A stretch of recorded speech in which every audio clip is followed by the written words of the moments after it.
बाना cadet college पर दहशतगर्द हमले के दूसरे रोज फोर्सेस का ऑपरेशन हतमी मरहले में दाखिल। 350 तलबा और असातिज़ा को कॉलेज से निकाल लिया गया। आखिरी दहशतगर्द के खात्मे तक ऑपरेशन जारी रहेगा। सिक्योरिटी फोर्सेस का अज़्म।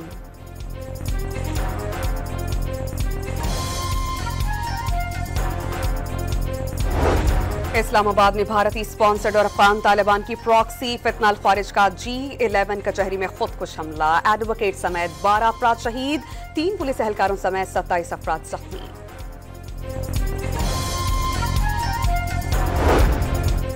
दहशतगर्दों ने अफगानिस्तान से कार्रवाई करते हुए भारतीय सीमा पर मासूम शहरियों पर हमला किया। वक्त आ गया दुनिया भारतीय साजिशों की मजम्मत करे।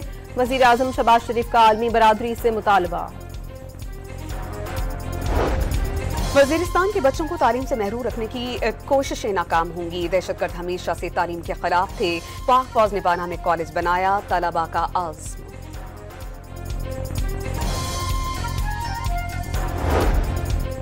और पाकिस्तान ने पहले वनडे में श्रीलंका को जीत के लिए 300 रन का हदफ दे दिया। सलमान अली आगा 87 गेंदों पर 105 रन बनाकर नुमाया रहे।